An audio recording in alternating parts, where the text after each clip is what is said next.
Welcome to the pod, Paul. My name is Frankie, and this is To Be Frank, episode number 3, I believe. Let's get cracking. Paul, thank you very much for coming on. I wanted to introduce you to my audience. This is actually our first podcast that I've done in this room. So ironically, you've actually done more podcasts in this room. However, do you want to tell me a little bit about yourself, BITA, and what you're trying to achieve? First of all, To Be Frank, the name To Be Frank gives me the freedom to roam, which is a very dangerous thing. So this could be explosive. This could be, I love it. I love the brand, To Be Frank. And I think it reflects on today's world. We've got to be frank. We've got to be, this bullshit world that we have of fake news and the PC brigade and, it's just gone all too much. And it's affecting people that we don't understand that, we are the ruination.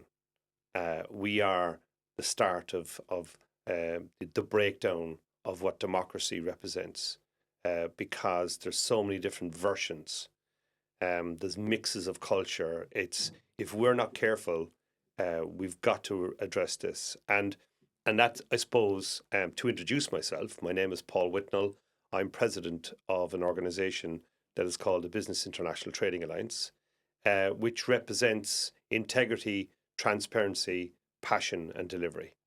And, what I'm trying to achieve in my lifetime is to be passionate enough to express myself in a very honest, integral way, and to address the demise of better practice. I believe my generation, I'm 58, are responsible for the demise of better practice. When I say that, we were affected by life in terms of the change of technology coming in on top of social media, and the ability and communication change. And what it did also was there was more money in the world. So the freedom to travel became greater, and that exposed the whole nature of the change of cultures mixing together. When I grew up in Ireland, my father never had a car, so because we couldn't afford a car, so we were public transport. That was us, and it was very rare that we would go any further than 30 miles beyond where we grew up from. So that freedom to roam was not there. But as my life evolved, and early in my 20s, I jumped on my first plane, and God bless Ryanair. Not many people appreciate that man.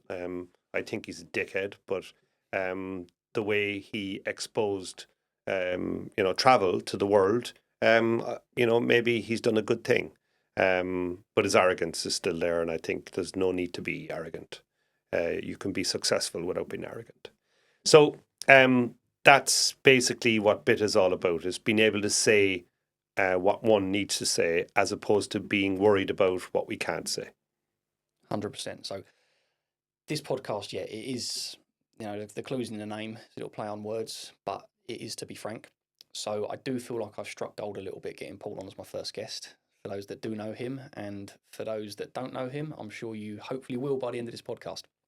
So thank you for coming on. And with BITA, tell me a little bit more about BITA and the kind of people you want involved in it. Because like you said, you've come from essentially nothing, and now, like myself, a lot of people are looking up to you. You've achieved what I see as something great, and it's only getting bigger and better. So we've kind of seen where it's come from.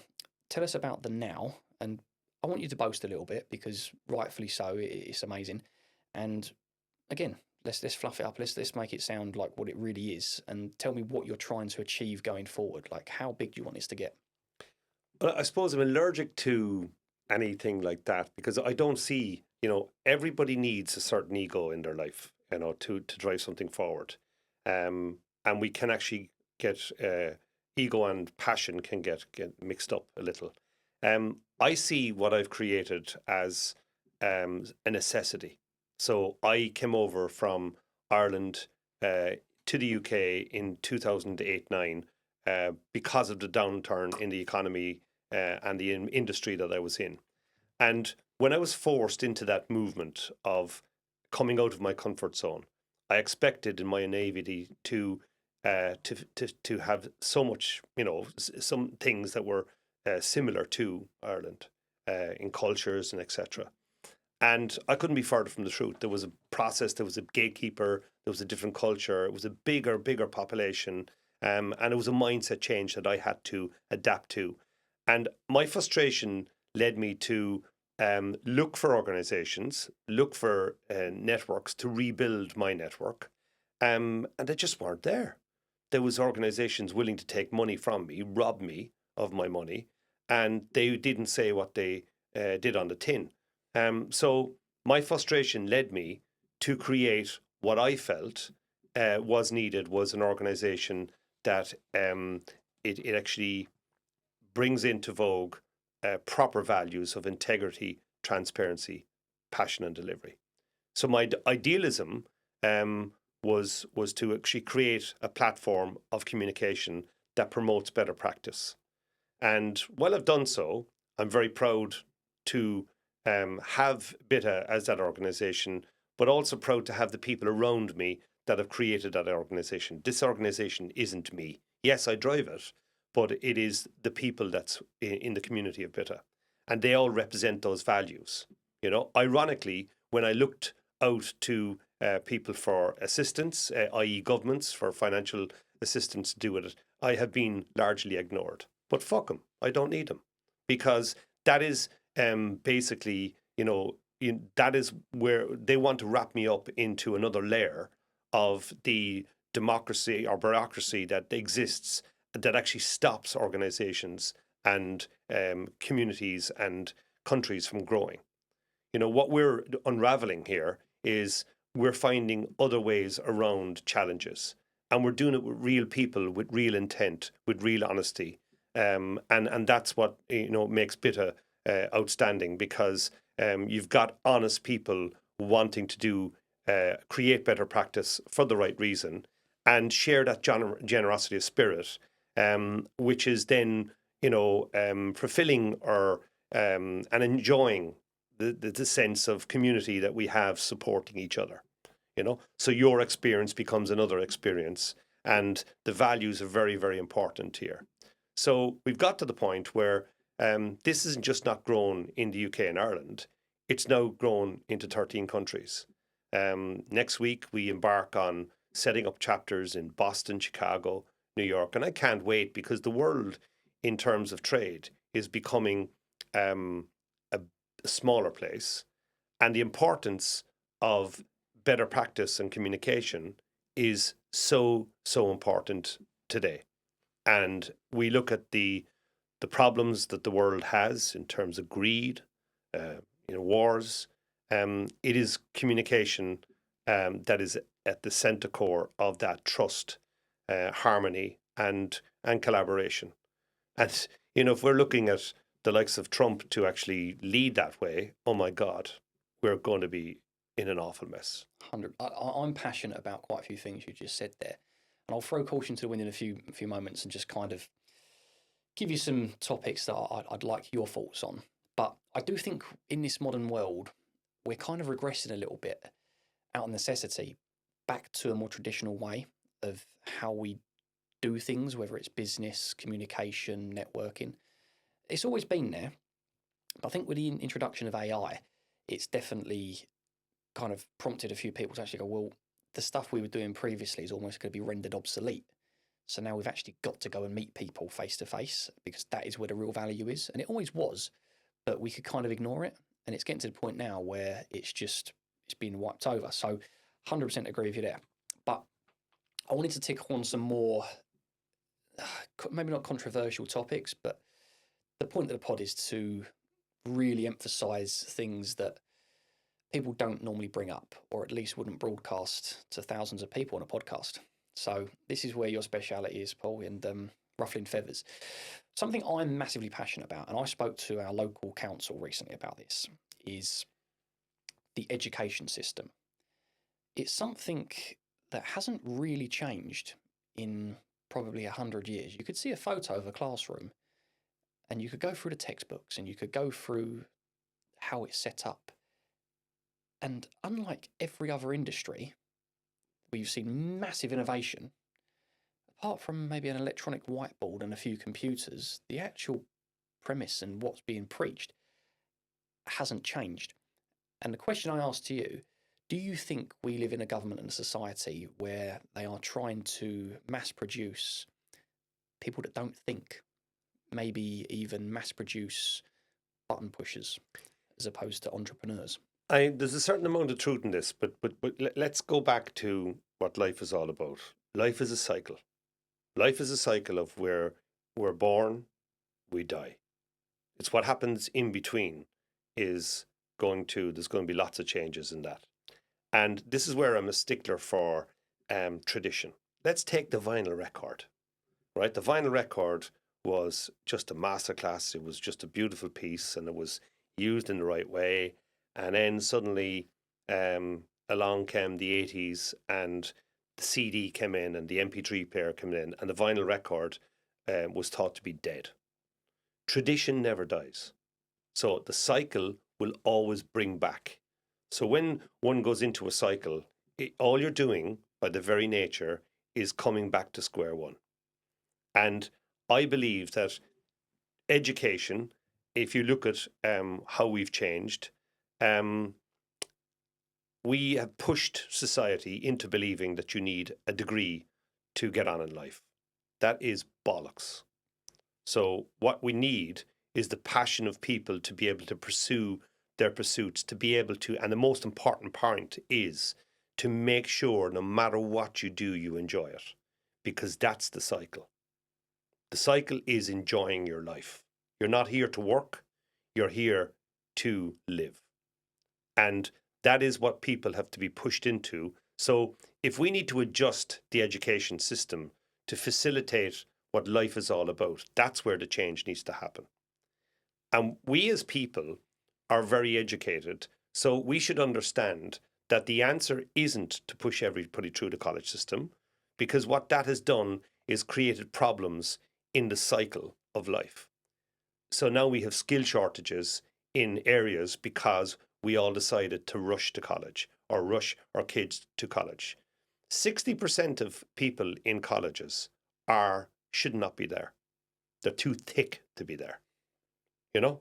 And what you've done is you've put a discomfort, and now the snowflake generation are all kind of crying because they shouldn't be there. They shouldn't be there in the first instance. So if you put them, into trades, they will be more comfortable. We're the ones that change the cycle. So I go back to the cycle, and we've got to examine what's right. And organically, this is going to fix itself.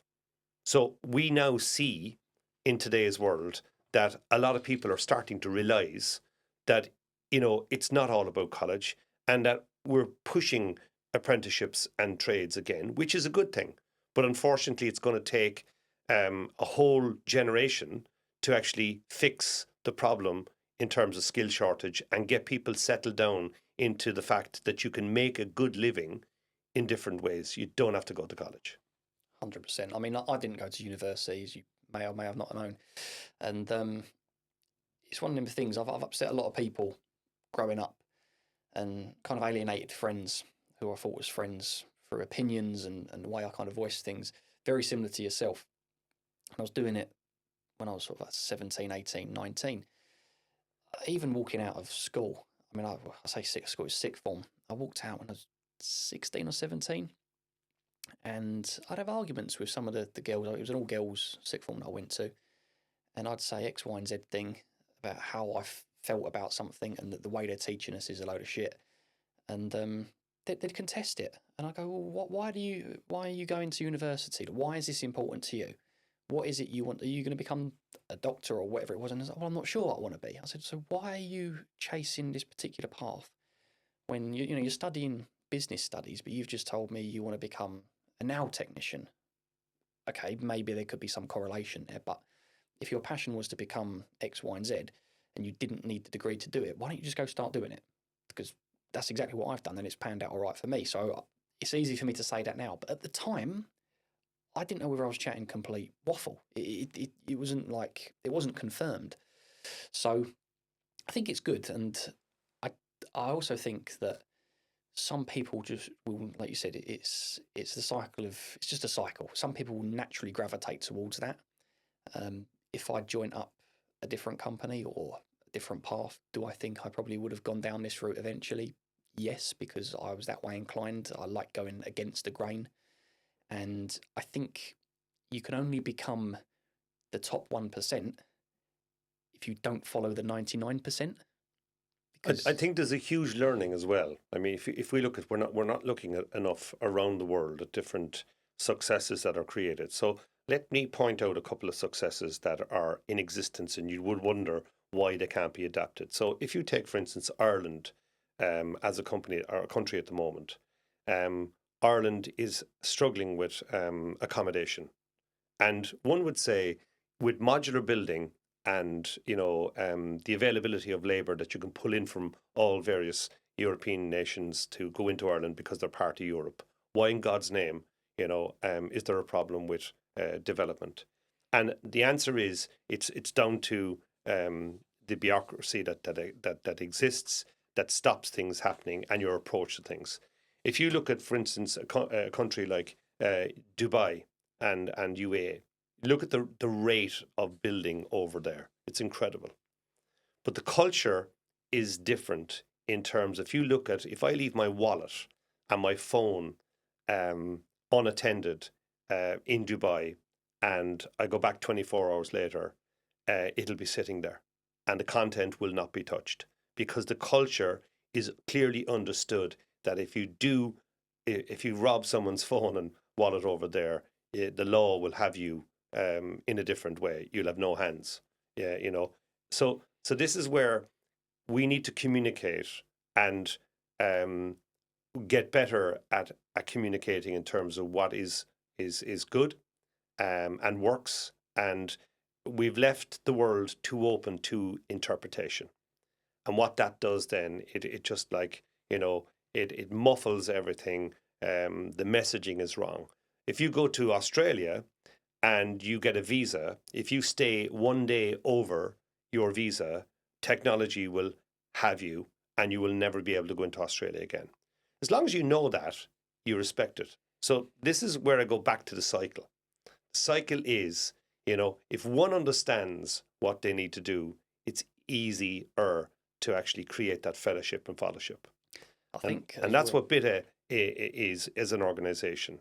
We're very clear in, telling people about the culture that exists within our organization. My favorite 2 words are fuck off.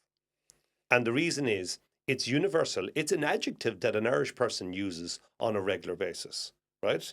And it's not offensive because we actually turn around and say, if it's a surprise, we go, fuck off, So it's like, it's the way you say it, the way you use it.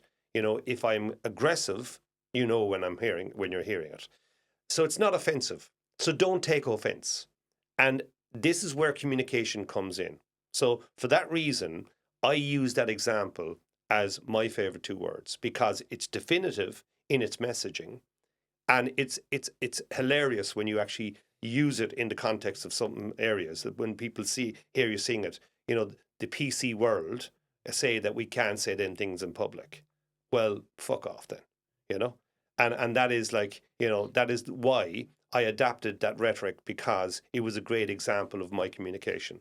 And what that does is it represents the organization in terms of its messaging.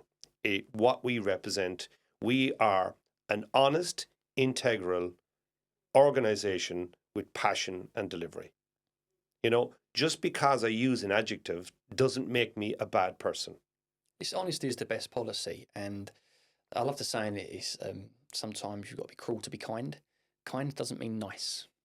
Kind means saying the truth, being honest, and doing the best thing.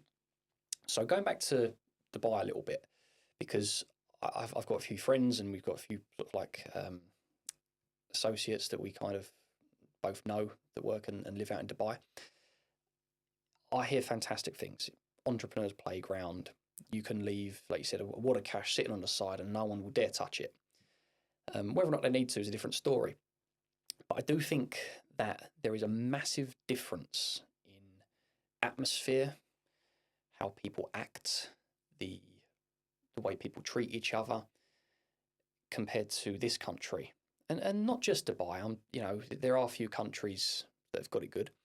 And is the grass greener on the other side? I'm not sure. You travel a lot more than I do, but Dubai is, and even Australia, it has massive immigration. Like there is a huge amount of patriots from the UK going over there, and vice versa. But they haven't got the same problems we're having. So I wouldn't say the UK can blame all of its problems on immigrants coming over.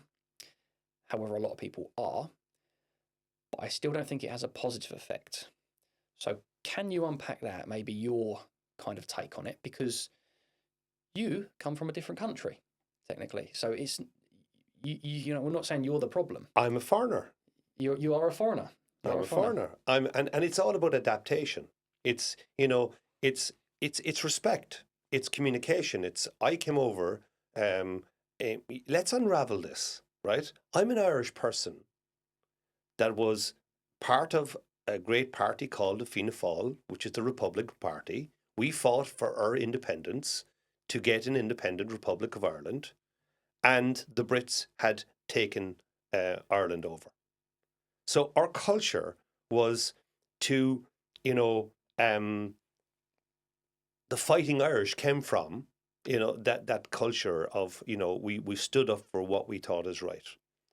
And while we have a great respect as neighbours, the rivalry is still there. If we take things like the rugby, for instance, any honest Irish person will tell you that it doesn't matter if Wales, Scotland, or France beat us. It matters and hurts when England do, right? So there's that healthy rivalry, history. There's respect. There's hurt. There's trade. There's relationship. So no world is perfect, and it's how you adapt and how you actually build that relationship in a positive way. So when you talk about grass is greener on the other side, grass is greener on everywhere you go has its problems. The grass is greenest where you water it. And it's what you do in terms of me coming over as an Irish person, loving living in this country. I love this country. I love its people. And I love living in it. Because I have done one thing, and that is I've changed my mindset to respect where I am. So do as the Romans do. And if you don't and not willing to do that, well, that's where the problem becomes. So if you look at the cultures that exist within this United Kingdom, it's amazing how harmonious it is on the overall. There are factions where you're going to have problems, and there are things that we can say that councils get it wrong by putting a lot of ethnic minorities into certain areas and creating cults and yada, yada, yada. And that's going to happen everywhere. It's a hard thing to balance. But life, going back to the cycle, is about one thing. It's about togetherness, and it's about whether that's family, community, a team. It's about togetherness and creating that harmony.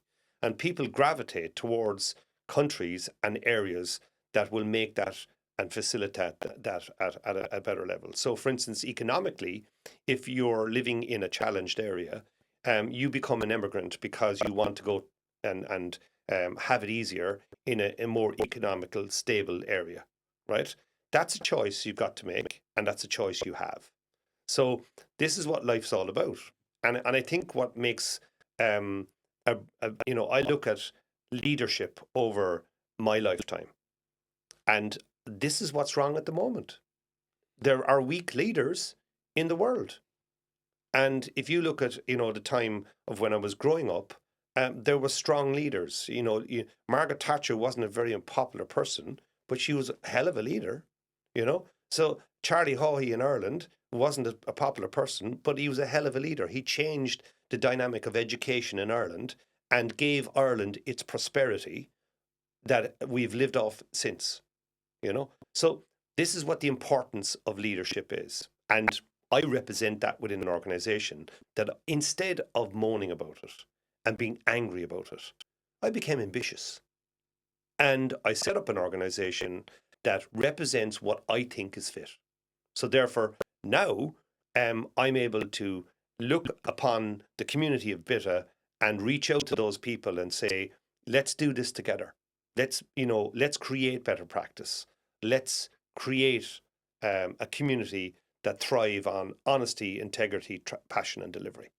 And that's what we've done. So, we can get kind of bogged down by grass is never green on the other side. No matter where you go, it's got its problems. It's how you adapt to it, and and you're part of a cycle. 100%. I mean, yeah, there's that saying. I can't remember what your quote was to me the other week at the event, but I interpreted it as "Don't be bitter, be better." And you need to rise above it. You need to not be dragged down to that level. However, I do feel there is a silent war going on currently with things in this country. And something you said, that you come over here, and if you go to a land where things are different to how you done it back home, at least try and respect and adapt to where you're going. You've had to adapt a little bit to come over here, or be accepted to come over here. And I think that's something that's missing currently, because there are a very large amount, or at least so the mainstream media are telling us, which is something else I'd like to tackle as well, and your thoughts on that. But what we're seeing, and what I see on my social media and my Instagram, which I appreciate not everybody will get because it's tailored to the individual, is borderline propaganda. Now, I'll give you an exact example, because this happened on Monday last week. I think it was Sunday. I went into a Go Outdoors store. I was buying some shoes or something, some rock climbing shoes. And at the till, I walked out, and there was a lady there, a very lovely lady. She was very polite, and said, "Would you like to sponsor and donate some money to the RNLI?" Now, in the past, I've actually sent quite a bit of money to the RNLI. And this time I looked at her and I just said, "I'm sorry, I'm not interested." Because a week previously, I see a video of the RNLI towing in a boat full of what was illegal immigrants, and the full process of them packaging up the dinghy, putting it into a carrier. I can't remember the name of the transporter, sending it back on the ferry over to France. The people that came on it, they was gone. They was put into a fully paid for Premier Inn somewhere in London. And there's something about that just didn't sit right with me. They wasn't refugees. It wasn't women and children. There was a bunch. The entire lineup was a group of aged men, essentially. And I think that there in itself has created a lot of upset for at least some of the population of the UK. I don't know how that sits with you, and if you've got any opinions on it. Yeah, I think I think this whole immigration process is being overpopulated from a point of view of, like, the world is overpopulated, right? So let's look at that. And I think, people like, and I like to call him out, Nigel Farage is a lemon. He's an absolute lemon, right?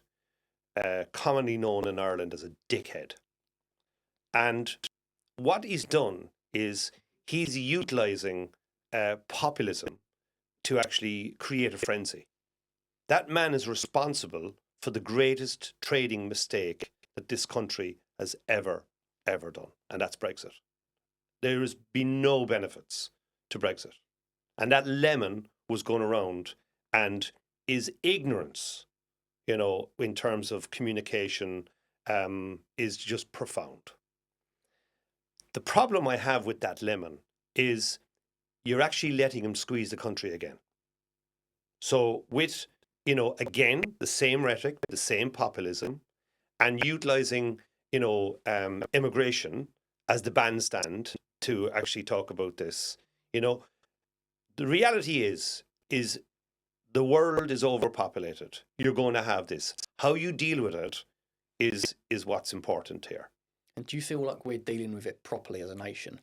I think because it's such a major problem all over the world, every country has to look, and, if you look at how America's dealing with it, leadership comes in. and leadership is not lemons and populism. So no matter what, any government is going to have a difficulty of how you deal with this.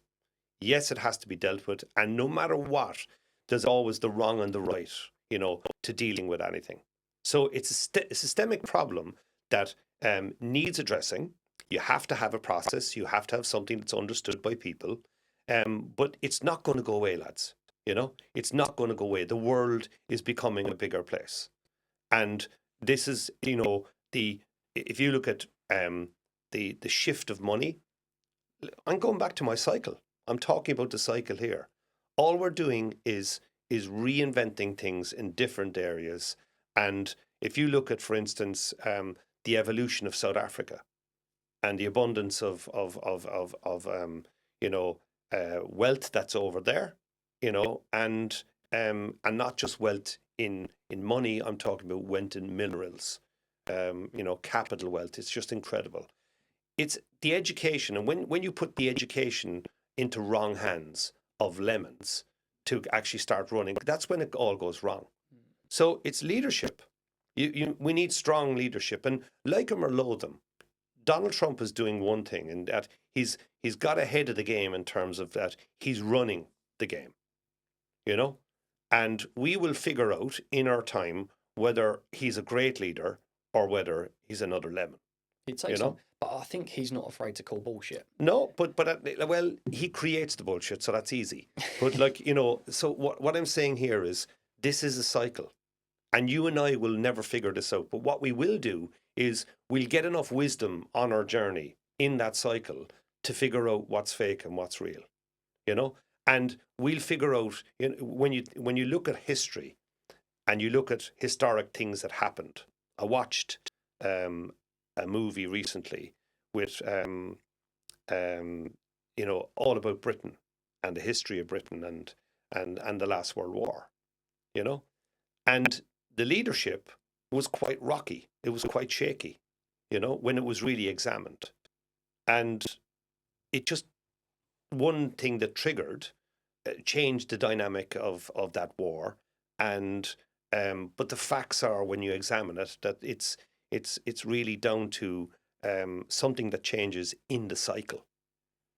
So I go back to the cycle all the time, and we're now in a change of the world where immigration is a systemic problem. How we deal with it is very important. So if I go back to the two words about angry and ambition.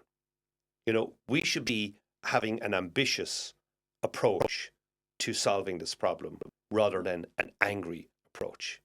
And taking it out on the RNLI is not the answer. Absolutely not. I mean, you'll laugh at my response. I've got to be honest here. That's what it's about.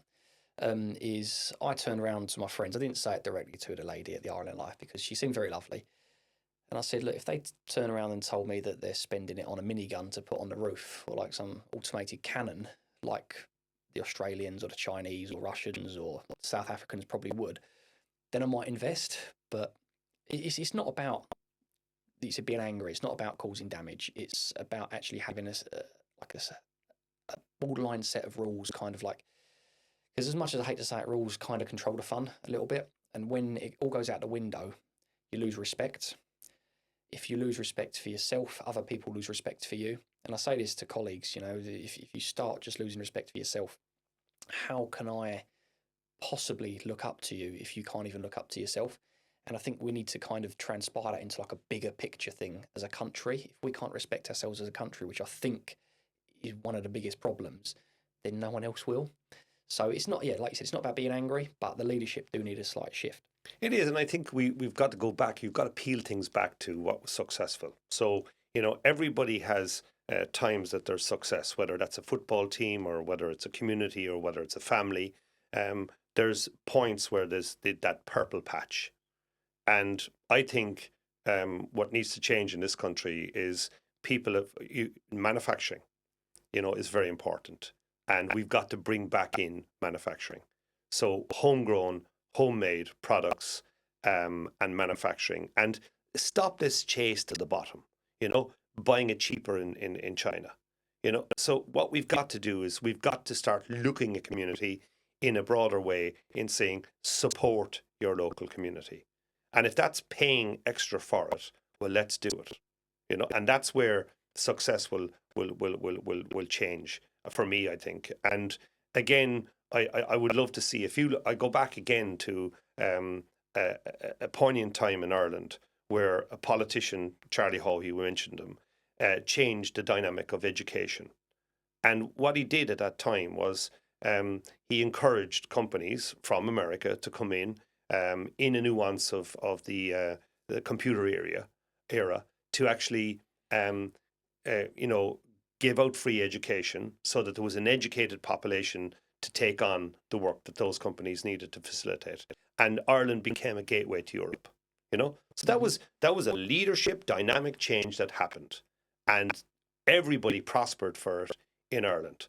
And that's what I would like to see, is dynamic changes in community, in countries, in leadership that have a lasting effect on our generations. Because when you look at the life cycle, I'm coming to the age now where I'm hitting the 60 mark, and it's like Sniper Alley. If I get through 60, I'll probably live till 90, but the likelihood is I might be hit with something like cancer or something, and when the wind comes out of my sails, all I've got left is my legacy. And I'm hoping that I have the ability to be able to communicate my legacy onto you and the next generation, for you to take the wisdom that I had and use it wisely and learn from that. And I think that's what we've got to do as a generation now, is we've got to listen more to each other. It's like the famous Gandhi quote. It's that live as if you were to die tomorrow, learn as if you were to live forever. Absolutely. So I do believe in that massively. No, 100%. I can't agree with it anymore. Now, going back to the sort of the school thing and the education thing, is there any sort of I believe that you got to be careful who you take your advice from. I don't know if you agree with that. Some people say it very confidently, and you can go, "Oh, this is gospel." But with the education, I think, and I've realised this after that, the teachers, and I can't knock them because I had some fantastic teachers, and if it's their passion, 100%, like chase that dream, go do it, give something back to the younger generations. A lot of them don't know any different. They went to school, they spent a lot of their time in school, then they went to college, then they went to university, then they went back to school again. And there was no kind of real big learning curve, at least from my perspective. I've never been a teacher in their life outside to think different. And I think that the system should operate more like private schools, where they get in entrepreneurs, they get in business owners to offer their 2 pence just as part of the curriculum to maybe create that spark for something else. Yeah, I agree. I totally agree. I think that's the communication process in terms of utilizing something that's relevant in current times. But let's peel it back. The day the world changed, when some idiot turned around and said you can't smack a child. That's the day the world changed, because all respect was lost.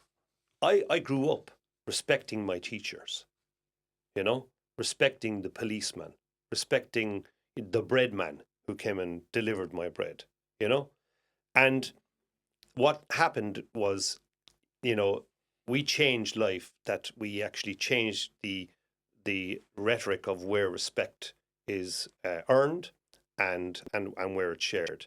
And there is no respect anymore. And that has created a whole layer that is makes leadership more difficult, because there's now 10 different versions of legislation, So I think we've got to really peel back ourselves a small bit and understand what humanity is all about. Taking into consideration that you have different viewpoints. It doesn't mean that your viewpoint is wrong. It just means that it's actually communicated differently, or you actually believe something is different and you haven't been convinced otherwise. So the wrong and the right is, this is where the world is becoming a very dangerous place. And then you have social media coming on top of it, and then the fumes, and unfortunately, the snowflake generation, we've created that.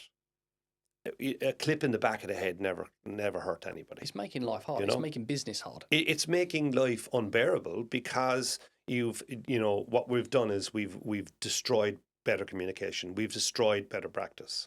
So you're actually telling a child now that they're brilliant when they're crap, and there's no resilience built in. So when they face a challenge in life, they fold. It's positive reinforcement for the wrong things. Because if they get a good feeling out of doing something that's bad for them, for their family, for their future, then you probably shouldn't be encouraging it. So forget about changing education systems. Let's take a step back and understand where the real problem lies. The real problem is respect. 100%. And do you find that's affected how you've run your business over the last, and your working life over the last 20, 30 years? Have you seen a shift in how you've had to treat people and go about daily things? Has it slowed you down?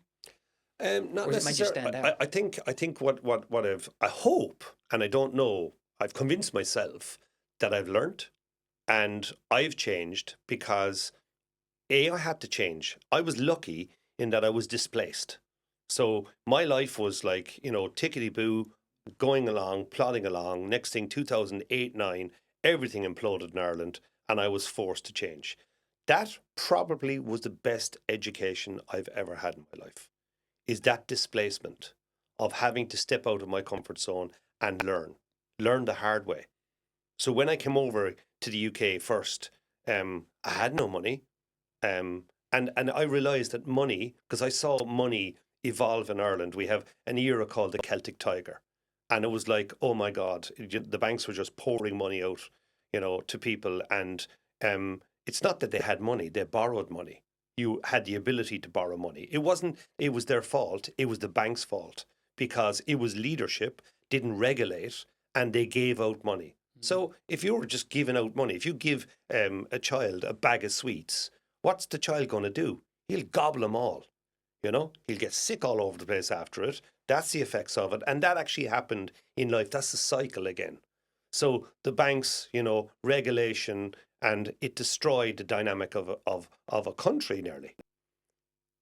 Then the reset happened, and it was people, the resilience of people, when austerity hit Ireland. And I believe that that's what needs to happen in this country. This country cannot sustain itself on the current payback to the volume of loans that it has. £15 billion to service the last quarter. It's a bubble that's going to burst. And the best thing that could happen in this country is a reset button, a systemic breakdown that gets rid of a rubbish government and is replaced by a country that actually has to reset itself and learn again from its past, from its mistakes, and and that reset then has to have the realism of what is actually factual and what is fake. And this is the problem. So if you look at your generation, look at the amount of money you need to buy a house.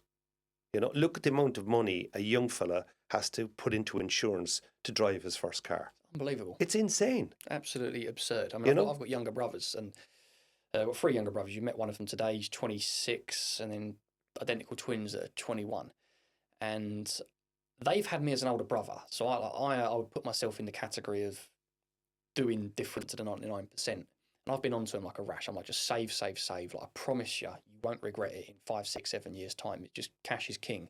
Because you don't want to strap yourself up. You don't want to get to sort of 24, 25, 26, have no savings, no decent job or income, and kind of be a bit lost, because then you have to knuckle down for a couple of years to really have some momentum going forward in this world. Whereas I think go back probably 20, 30, 40, 50 years ago, it wasn't like that.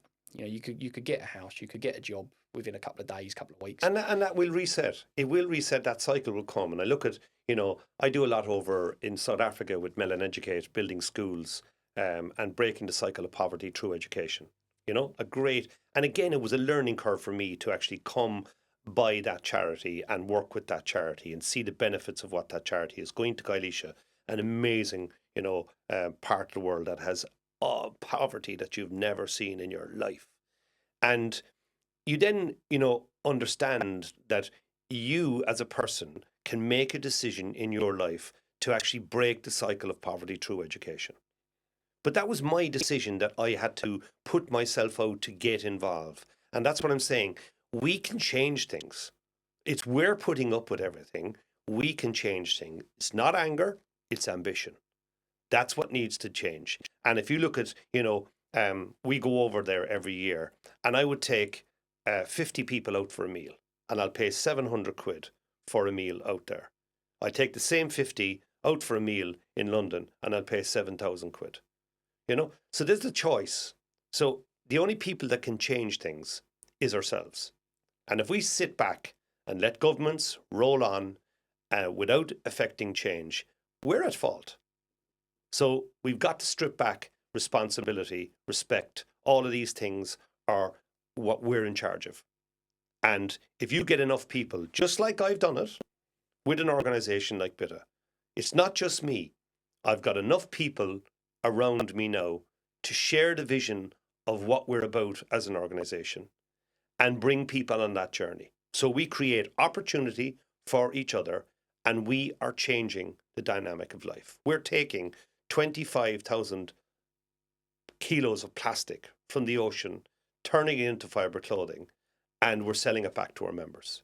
Do you think people are a product of their environment? Because I've got mixed opinions on this. But what do you think? If it gets out of kilter, that's when it goes wrong.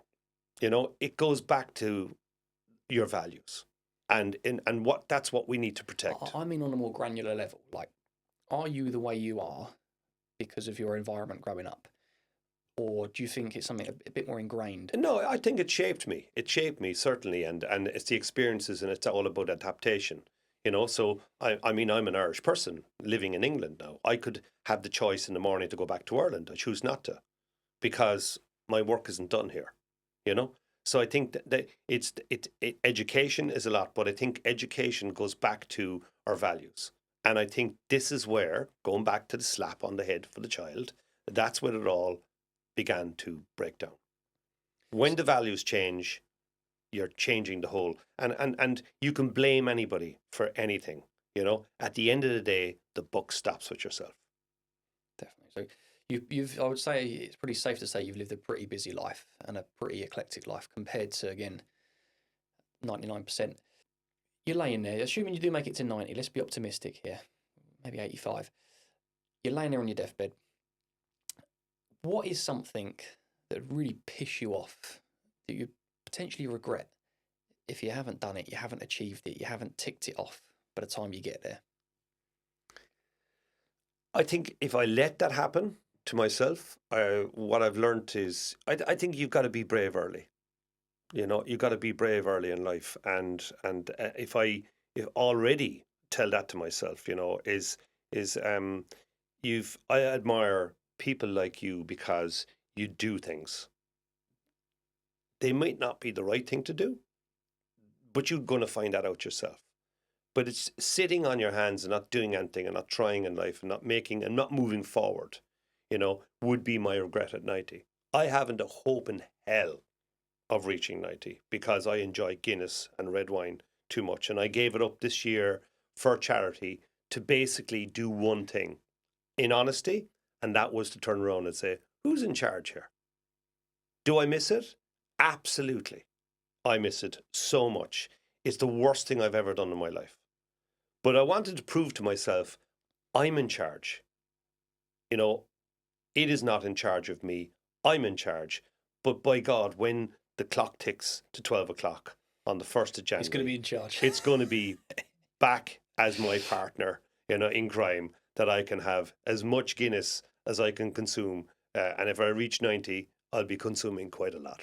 You'd be lucky if you reached 90 minutes after that first pint. I heard it from a little birdie that you started at 12 o'clock on New Year and you might be cheating a little bit because you're flying 5 hours difference to I've to speed up the contemplated process. it. I'm contemplating. There's education. So, theoretically speaking, if I go to Dubai, I'll buy that 5 hours at it back.